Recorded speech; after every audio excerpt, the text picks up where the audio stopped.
From the outside, university research might seem like a pretty straightforward process.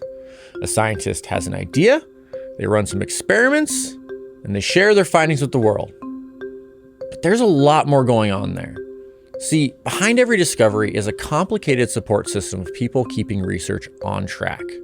There are grant administrators to manage funding, procurement specialists keeping researchers supplied, and technicians who maintain and sometimes even create specialized tools and equipment to power research.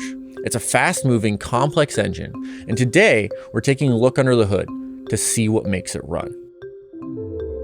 Welcome to Lab Coat Optional from Arizona State University, the show where advanced research meets everyday curiosity. As always, I'm your host, Pete Zaroka, and every episode we talk with the researchers behind the work, minus the jargon, and definitely minus the lab coat.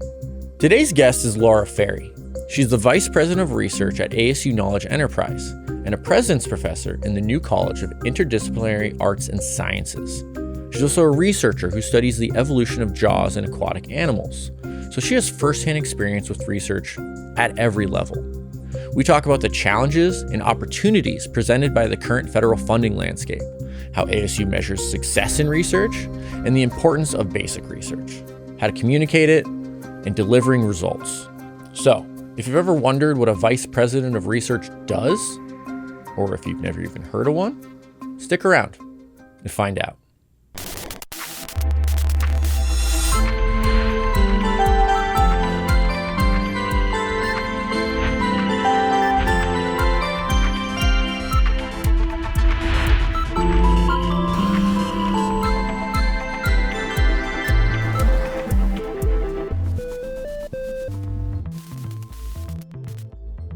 Dr. Lara Ferry, Vice President of Research at ASU. Welcome to the show. Thanks for having me. So, as I just noted, you are the Vice President for Research at ASU. I would wager not a lot of people outside of academia know what that position is. Maybe none. Okay. So, could you explain to the audience what you do in your position? Yeah, absolutely. It's a position that you'll find at almost every research university, and it is, as the name implies a little bit, is the goal is to make sure that the research portfolio of the university is strong, that it represents the areas where the research is impactful, meaningful to the university, areas that would have impact to the region, locally, regionally, and beyond. And it's the job of the Vice President of Research to make sure that the infrastructure is in place at the university to support the researchers trying to do the work they do. We are a comprehensive research university at ASU, and that means that we do just about everything you could imagine. We hire academics in everything from the humanities to hypersonics. And we need to make sure that they have what they need to be putting grant proposals in, getting funding, and getting that work done, because that's essential to their tenure and promotion process, not to mention the success of the university. Right. So success in your position is basically ensuring the research success of the university. It really is. And we can measure that a couple of ways. I mean, of course, that success can be measured in dollars and cents, but we're also really concerned here at ASU with impact. And we measure that by leading with that impact. What is the difference we want to make as a state university for the community around us? Where can we point to that? How can we see that happening around us? And when you're addressing important problems, trying to find the answers to those problems, then typically the funding will follow that because you're on the right path for the community and for the university. One thing you mentioned as part of your purview was infrastructure to help researchers succeed. When you say infrastructure, are you talking about equipment? Are you talking about buildings? Are you talking about people? Is it everything? And kind of describe what research infrastructure is for people. Yes, it's all of that. It is the people who help make sure you can submit your award to the funding agency on time and it's meeting all of the requirements. When you hopefully receive the award, it's the people who are looking at the contract and making sure that you're protected, the university's protected, and the funding can come through like it's supposed to, and you can do the work you hope to do. And of course, there's lots of layers on that compliance. And the people who will purchase the equipment for you when you say that is the tool I want, and the people who will make sure that we're filing all the right filings at the end of the year. So lots and lots of people, but also equipment. So we maintain a number of what we call core facilities in the knowledge enterprise. And those are facilities that we take care of and support through various funding sources. The PIs, the principal investigators, bring in grant funding, but we also support them at a level too to make them affordable so that you don't have to have every single piece of equipment in your laboratory, but you might have a central place to go to. And on from there. It is all of the things you can imagine that could make research go. We try to have that ready for folks, whether it's an editor to look over the grant, somebody to help you with the grammar and the English, to a project manager to manage it once it comes in. Yeah.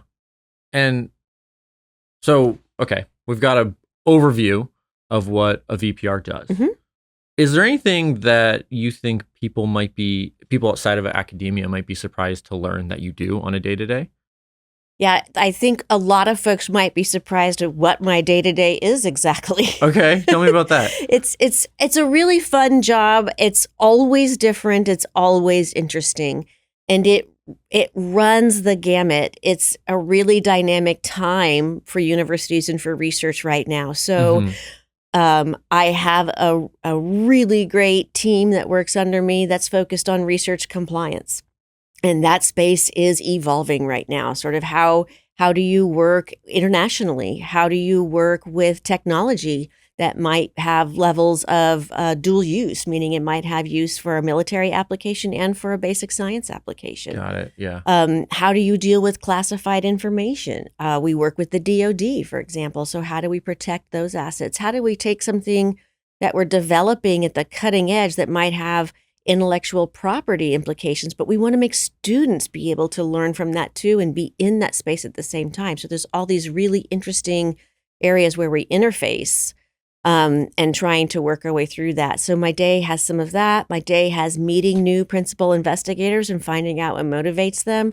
My day has teams that are pursuing really big opportunities and finding out how we're going to come around the opportunity, make sure we submit, make sure we have a really competitive application. Some days it's about facilities. Some days it's about what we might do as a team to move the university forward. Where do we want to set priorities? How do we want to bring people into an opportunity that we see? So it's everything you might imagine, and then and everything in between. Yeah, connecting all the dots and then doing everything between the dots is a great way to describe it. So you're now in a leadership and a strategic role, but you also have a background as a researcher. I do. Tell me about that. Yeah, being a researcher really helps. And I've been at ASU since 2010 in an employee sort of role. My family actually moved here when I was a young teenager because my dad accepted a job at ASU. And really? It's something of a faculty legacy. In fact, my dad is BC before Crow. He was brought in as an engineer. He retired as a Regents professor. He's in electrical engineering, works in semiconductors, not surprisingly important to the region. Yep. But so that brought me to Arizona, and I went to high school here. Then I went away for a while and ended up landing a position here in 2010. And it wasn't necessarily my objective to come back here. Like, I wasn't seeking it out. It was an opportunity and an amazing sort of kismet moment. And I took it, and it has been fantastic. So I came in as an associate professor, researcher in my lab in the basement where I like to be with my fishes and studying physiology, and thought, this is great. I'll just do my work and get my grants and everything will be great. And had an opportunity to move into leadership. One of my greatest passions is working with students, working with the young people, hearing their exciting ideas, figuring out how we can integrate that research into the program or get them turned on to something that we're working on. And as I moved into leadership roles, I discovered that I really loved mentoring young faculty. And that sort of set the course from there. I became a school director, and then I was an associate dean of research in my college, always with an emphasis on how do we curate opportunities? How do we help young people, young faculty, young students, graduate students, what have you, come into this space, be successful, and do that thing that they're passionate about. Like, what drove them to spend their life studying fill in the blank? All right, so how do I help them find the resources that they need to support that part of their passion and to be a part of this comprehensive research university? And that's the drive that's fueled me ever since. So even though I think about things at a different level now, it's still about how am I fueling the passion that keeps this place going? That sounds very rewarding. It is good. Yeah. It is what gets me out of bed each day to go, what cool thing am I going to learn about today? So you mentioned it briefly in the basement with your fishes. Yep. Do you miss your fishes? Do I miss my fishes? Sometimes I do. They never talk back. Oh, yeah. They don't really put up any kind of argument. My training is broadly as an animal physiologist. Okay. And so I love what I do. I study sort of bones and how they move. It's sort of kinesiology, but in an animal context instead of a human context. Also, my background's in biomechanics, so the material properties of bone, cartilage, and tissue. But at my core, I'm a physiologist. And so I've joked around with some of my fellow scientists. I'm like, really, physiology? It's sort of the study of boxes and arrows. Stuff goes in, stuff comes out. It's a process inside the body. And that understanding things at a process level, turns out that works in a lot of contexts. I would imagine so, yeah. Yeah. How does this process work? A lot of applicability to the rest of life. Yeah. Okay, so you talked about helping young faculty and graduate students succeed and find what drives them. There's an element of competition to that, right? Sure. Because all universities, all researchers, they compete for research dollars. So what does that mean for you as a VPR? And then how do we measure success and not just in dollars? Yep. So I'll tackle the first part of your question about the competition part. And, that's part of that infrastructure we alluded to earlier was making sure we're putting forward the most competitive proposals possible. And that's small things and large things. I think I mentioned editing, so just making sure that the investigator provides their award, their application to us with enough time to take advantage of our editing services, to allow the team to check all of the forms and processes and the requirements from different funding agencies have page limits and margin size and certain fonts that you can use. You can't just pack as much material as you want in there, right? So making sure that's all right is a huge first step. They have font requirements? Font requirements. Okay. Size of the continue. Font, right? Sorry, I had to pause on that That's one. right. You can't make the text too tiny.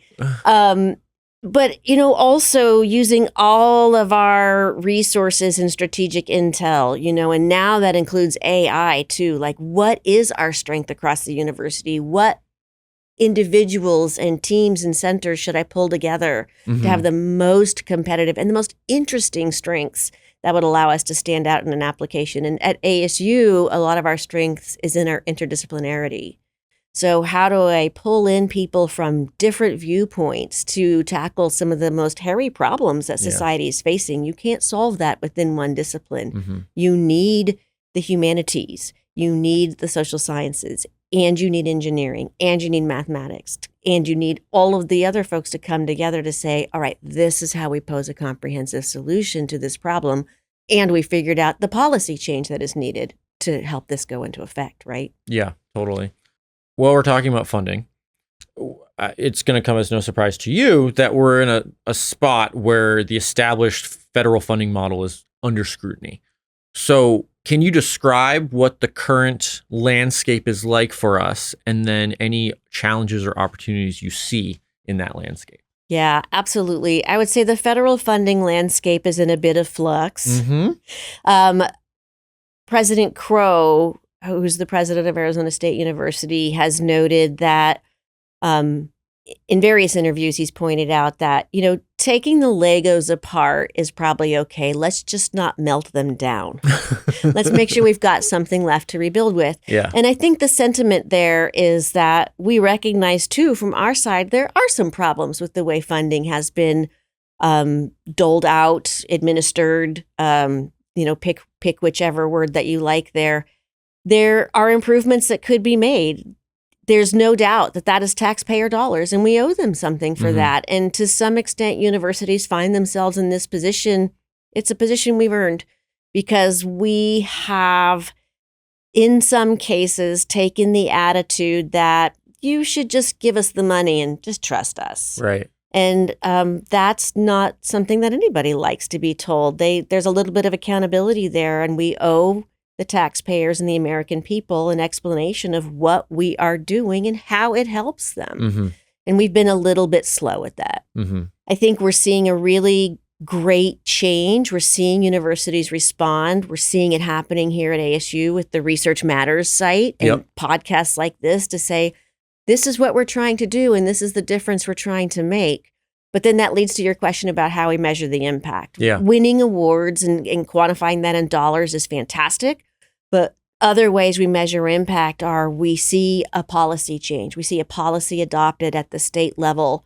One of the recent guests that you featured here was Patricia Solis, and she talked about heat. And a change took place in Arizona's heat responsiveness policies because of her research. That's impact, right? And so those are the things we can point to say we had a significant effect. We were part of the reason that a really important change was made.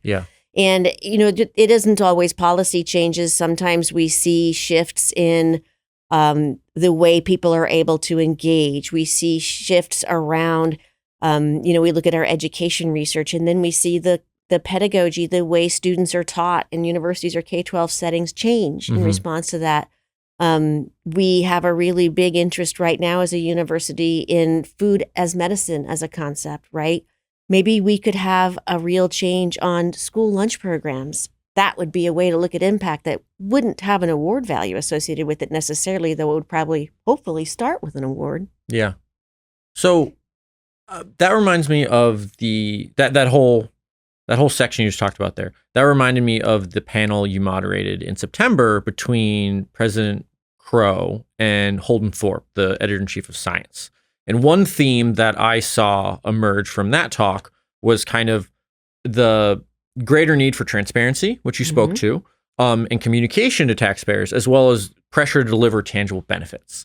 Now, some of the things you mentioned there do have tangible benefits, right? But not every single taxpayer-funded project yields an immediate or obvious result. So how do we kind of balance those priorities, especially when like the incremental progresses that we make are not easily communicated?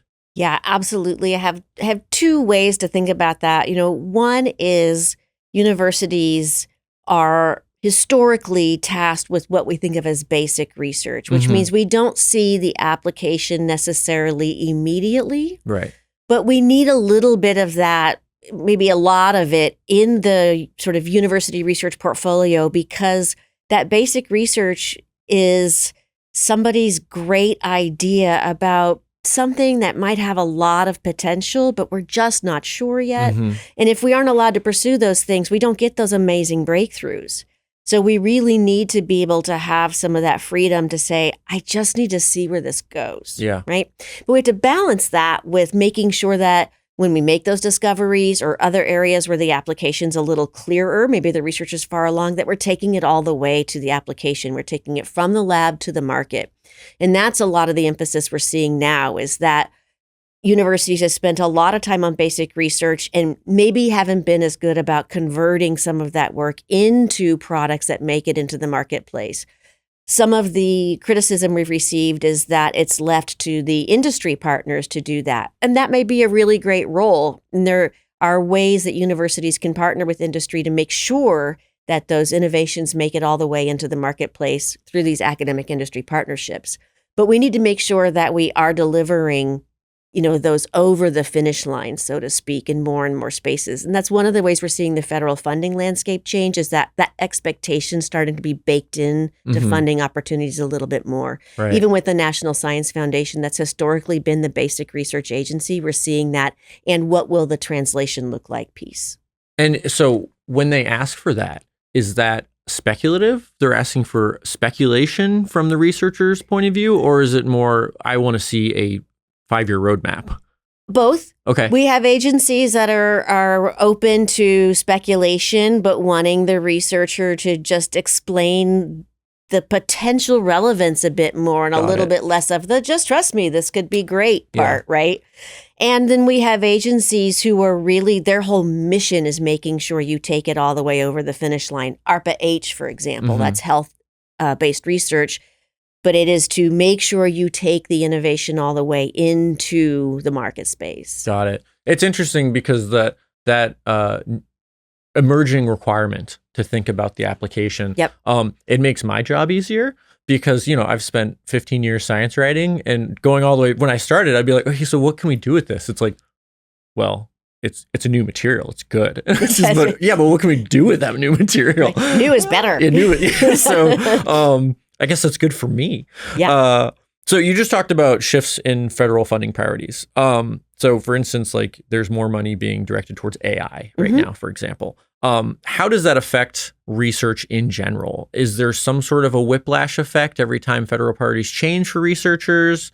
And then realistically, how can a big organization like Arizona State University or another public research university really pivot to meet those priorities? Yeah, those are great questions. And so you asked about federal priorities shifting, and I would say typically federal priorities shift a little with every change in leadership, even if you don't switch parties. The president has an agenda, right? Leaders have agendas, and they are elected on those agendas. So those are things we need to pay attention to. Yeah. The shift now is a little bit more dramatic, but it is also not entirely unfamiliar to us. So we pay attention to the memos coming out of different agencies, whether they're funding agencies or overarching agencies like the Office of Management and Budget, for example, or OMB. We try to analyze what they're saying to us and making sure that we have ways to respond. And in many ways, we're able to look at AI. That's not a surprise to us that AI is popular right now. It is the current technology. And with each wave of technology, I can remember, I'm going to be dating myself now, but I can remember when the internet started to become popular and everybody wrung their hands. This was the beginning of the end, right? And this is just the next wave, right? And so, it's no surprise that this is a focus, and funding agencies are wanting to see this integrated more and more because of the opportunities that it brings. Sure. But we also hear them saying things like, how will we incorporate quantum? How will we continue our dominance in space? What will we do in health? How can incorporate more areas within health that focus on chronic disease, that focus on neurological, metabolic, food as medicine, I mentioned, is sort of nutrition as a preventative for some disease states. So we're seeing things that actually we do because we are that comprehensive university, and also we have specialties in these areas, but it does require us to figure out how we pitch the idea now in a way that the current funding priorities, those funding agencies recognize it. It aligns with what they want. We can take our ideas, we can pivot them a little bit, we can lean into what they're telling us, and we can deliver, and in a very genuine way, we can deliver on what they're looking for. So you said two things stuck out to me there. One is the how changing priorities is nothing new. Right. It happens regardless. Every 4 years, priorities are going to change. And secondly, the hand wringing around AI. So putting those two kind of ideas together, what would you say to younger researchers, maybe PhD students or students who are looking to go into research as a career path? Because this is a kind of a uncertain time. There's a lot of hand wringing, and priorities are shifting fundamentally. So do you have a message for young researchers in that regard? I would advocate for young researchers, graduate students in particular, if they're thinking about a career in research in some way, whether it's at a university or even in an industry research-based setting. Just AI is like any other tool, although it affords us some really neat advantages that we haven't seen before.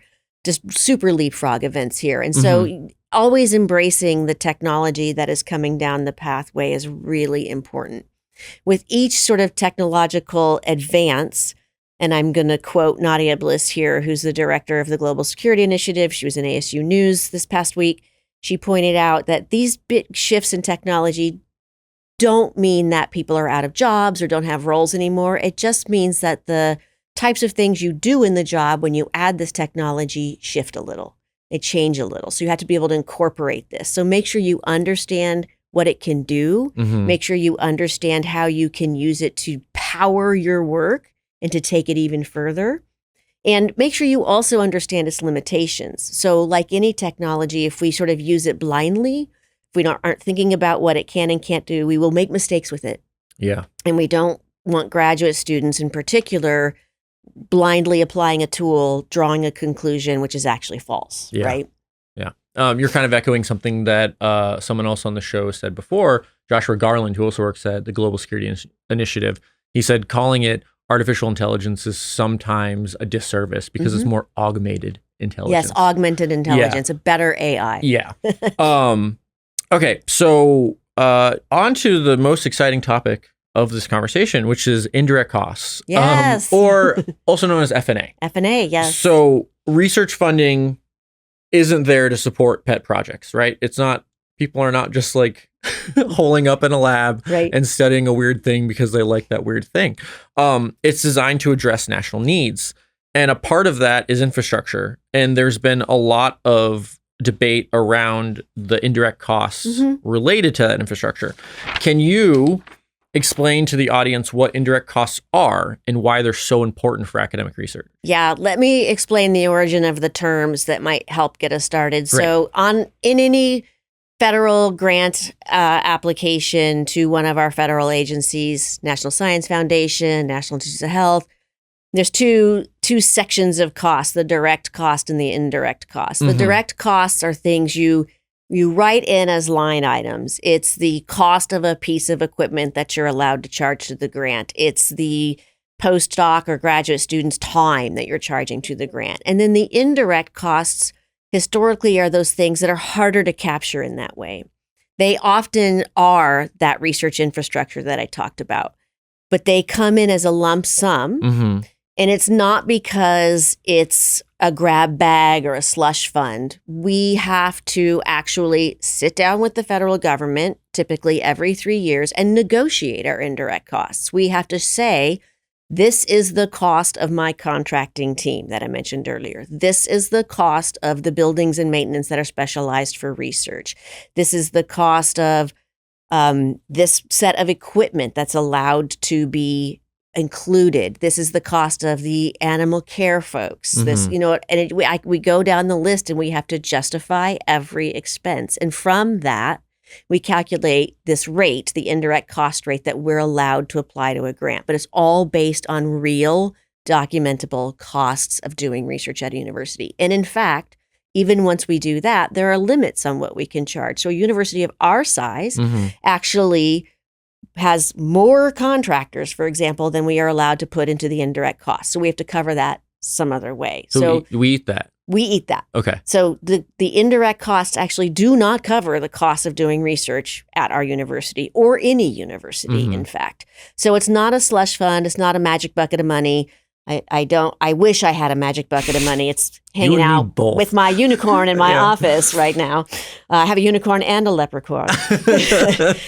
It's a truly documented, absolutely must be justifiable set of costs. Now, even though we've had to do that process for years and years, there is the sentiment going around that we haven't really explained the value of the work that we do. And for all the reasons that I talked about earlier, we're under a little bit of attack. And so there's a movement afoot to reduce the rate from those negotiated rates down to just sort of a flat rate that would be much, much lower.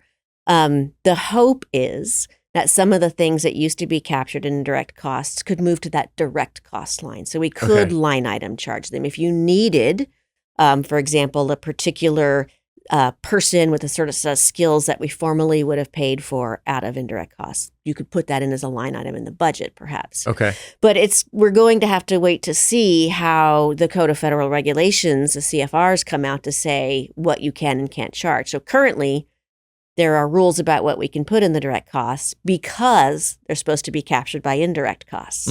So we need those two structures to change in tandem so that we can make sure we can support the research that the university needs supported. this might be too in the weeds, but our indirect costs, is the rate for each, is it negotiated per university? Is it negotiated per award? Per university. Uh-huh. Typically, all agencies then adhere to that rate. We negotiate it with HHS, Got it. Health and Human Services. But typically, all agencies then will adhere to that rate.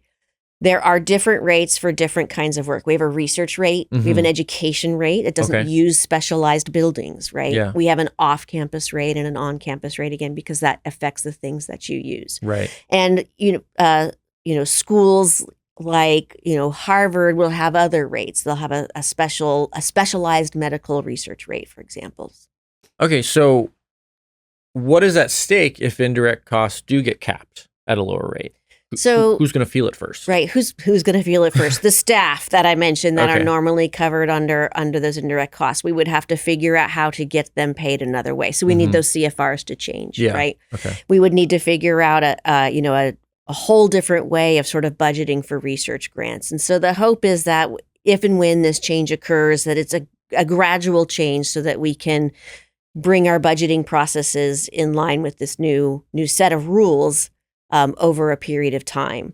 And so what remains to be seen are the ways in which we'll be able to cover the costs of doing business so that we can sustain research at the current level. We're currently a $1 billion plus research enterprise. And the way that we measure that is based on the money spent. Okay, so when we say we have $1 billion in research expenditures, typically we have 3 to 4 times more of that coming in awards. Yeah. But we don't get to count it until it's spent, meaning the work was done. Right. And most everything is done on a reimbursement process. So a federal grant comes in, say from the National Science Foundation, they obligate a certain amount of money to us, but we have to do the work, submit for reimbursement, and be reimbursed by them before we see the cash.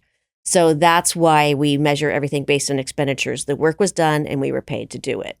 Wow. So when we say we have $1 billion in expenditures, we count on a lot more than that sitting there in sort of active awards ready to be spent. I'm glad you have this job, not me. No pressure. I mean, yeah, none at all. Okay, let's paint a picture in which a bleak picture, let's say, that university research is disinvested a bit. I think that there is a perception especially in the U.S., that the private sector can supplement or replace the work of the public sector. Do you think that's the case for research? I actually am optimistic that these things are possible. Really? And okay. I know folks are turning to philanthropic sponsors. In some cases, philanthropic sponsors are ready and want to take up the mantle, and in others they aren't, as you might imagine. It runs the gamut. But I also think, and this is where I think being at ASU is particularly opportune. Some of our big awards that we have, I'm going to pick on semiconductors for as an example. So we have the SWAP Hub, which is a DoD award in semiconductors. We have SHIELD, which is a NIST or Department of Commerce. It's a Chips and Science Act award. These operate out of Macro Technology Works, which is out at the ASU Research Park. It's the old Motorola semiconductor fab. And those spaces, we have active industry partners co-located with us, co-innovating on what the sort of next wave of semiconductor technology needs to be. And we've learned how to collaborate really strongly with them and in an authentic way. And by that, I mean, we are working together to solve their and our problems. And so they're bringing money to the table is to match our money because we both need the solution. And I think when you approach a partnership from that perspective, from we have something of value and we think it will help you as much as it will help us, and the partner sees it, they want to invest because it will pave the way for them. Yeah. And this harkens back to, what we talked about early on when we were noting that there is a discourse or a narrative on the federal landscape to say that innovation is going to happen in the industrial sector now instead of in research universities. I think that's been happening for a while, but it happens in partnership. The industrial sector takes advantage of what we figure out at the university, and we just need to make that partnership a whole lot more explicit. Yeah. And, President Crow's invisible hand video is really popular right now. But his point is that the iPhone relies on hundreds, thousands of innovations that happened in a research university in a basic research setting where people were just trying to figure out whatever they could figure out. And they weren't necessarily sure of the application, but they knew they were going somewhere pretty interesting and potentially powerful. And Steve Jobs was a genius in knowing how to take advantage of it, but he didn't invent all the components. No. He needed the university. And if we can do a better job at articulating our value and bring that to the industry partners and come together to solve our problems together, that will be the ticket forward. And I also, to echo some of the points you've made, we're basic research, right? I believe Ozempic and GLP-1s, yep, they came from, what was it? Gila monster saliva? Yeah, this is my favorite example because they're Arizona reptiles, right? I don't think a large corporation would be doing basic research on Gila monsters. Never would have occurred to them. Weight loss drug, right? Yeah. So, I mean, I do think that there are limits to how much we can rely on either public or private sector to really drive innovation forward. Yeah, a lot of really interesting solutions come from, an interesting study of an animal that's doing something really weird. And why did that evolve that way? And what benefit does it bring? And, oh, look, we've discovered heat shock proteins and how we respond to heat stress and how proteins refold themselves because somebody studied a really, in my opinion, adorable fish living in a desert hot spring, right? Oh, yeah. Okay. What fish is that? Pupfishes. Oh, pupfishes. Yeah. Okay, cool. Yeah, all right. I'm going to have to read up on this when we're done. Okay, so aside from discoveries and inventions, what role do you think universities play in bettering society overall? I am going to lean on the ASU charter here, Please which do. is 20 years old now, but it is what attracted me to come here. And after I got here, I was completely on board. And I used to joke, we all have it tattooed now, but it is on the back of my business card. The charter states that we're defined by who we include and that it's our mission to serve the communities around us. And I don't know that every university thinks of themselves in that way. I think a lot of universities, I have kids in college or in near college age, and I talk to other parents and they say, oh, where are your children applying? Oh, X school. That's a great school. And what they mean is, oh, that school's really hard to get into. So if you get in there, your kid must be amazing. Yeah. And yes, possibly, but that's not the measure of what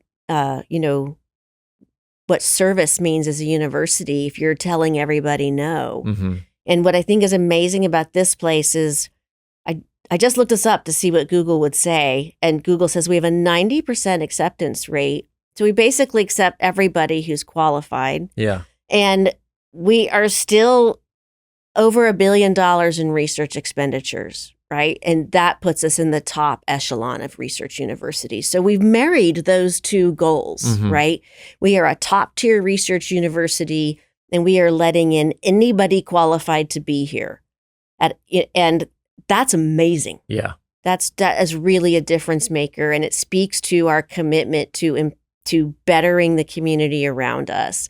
And because all the students that come through here have the opportunity to stay here, right? And contribute to the economy here and have jobs here. And so all of that research, hopefully, is speaking to the ways, it's making it into the classroom. It's speaking to the ways in which we train students. It's helping to develop the next generation workforce. And they're carrying that on into the communities around us, into the economy of Phoenix region, of Arizona, the Southwest, and beyond. It's a very optimistic note. I like that. Let's keep on the optimism. I'm a relentless optimist. Well, I mean, I think you have to be. You have to be or you can't get out of bed. Yeah. Looking to the future, what do you see shaping the future of university research over, let's say, the next 5 years, the next decade? Yeah, I think university research is going to continue to pivot to making sure there's that applied angle. It's going to need to to speak to society need in some way. And that doesn't mean just semiconductors, right? Yeah. Like we just got a grant this week. I was so thrilled to see this. It was a grant from the Department of Education, and it's on civics education. Like, thank goodness we're getting that, Yep, right? good That's stuff. fantastic. It's $1 million to do Yeah. that kind of stuff and make sure that we have a top-notch program. And that's, that leans into, research on pedagogy and the civics research itself. Not all research happens in a lab. Research happens in libraries and in museums, my own included. And so that, that's the kind of thing we're going to need to continue to see is how do we see that applied angle? Not in every single case, but just more of that coming through, shining through to show that the research has value to the American people.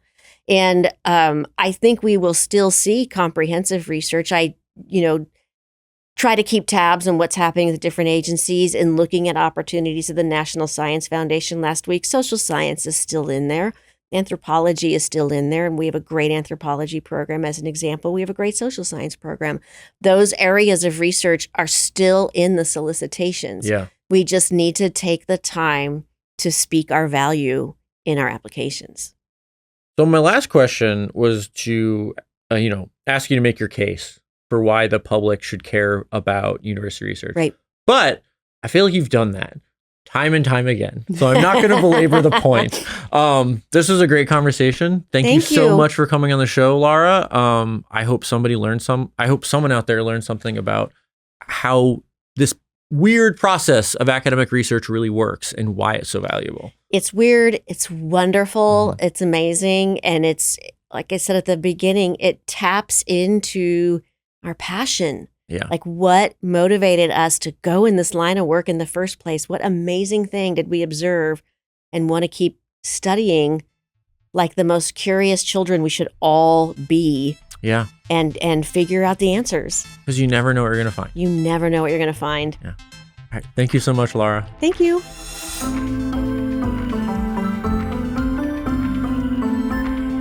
Thank you for tuning in. This is the last episode of our first season, and if you've been with us the whole time, super big thank you. If this is your first episode, much smaller thank you, but we're really happy to have you here all the same. And hey, there's 9 other episodes for you to check out. Lab Coat Optional is a production of the Strategic Marketing and Communications team at Arizona State University's Knowledge Enterprise. Knowledge Enterprise is led by Executive Vice President Sally C. Morton. If you enjoyed the show, leave us a review on the podcast app of your choice. If you found us on YouTube, please like and subscribe. I know everyone says that stuff, but we're at the mercy of the algorithms, and stuff like that really helps the show. As always, lab coats are optional on this show, but we want to keep our researchers safe in the lab. So wear your PPE. We're going to take a break to develop some new episodes for you. In the meantime, stay curious.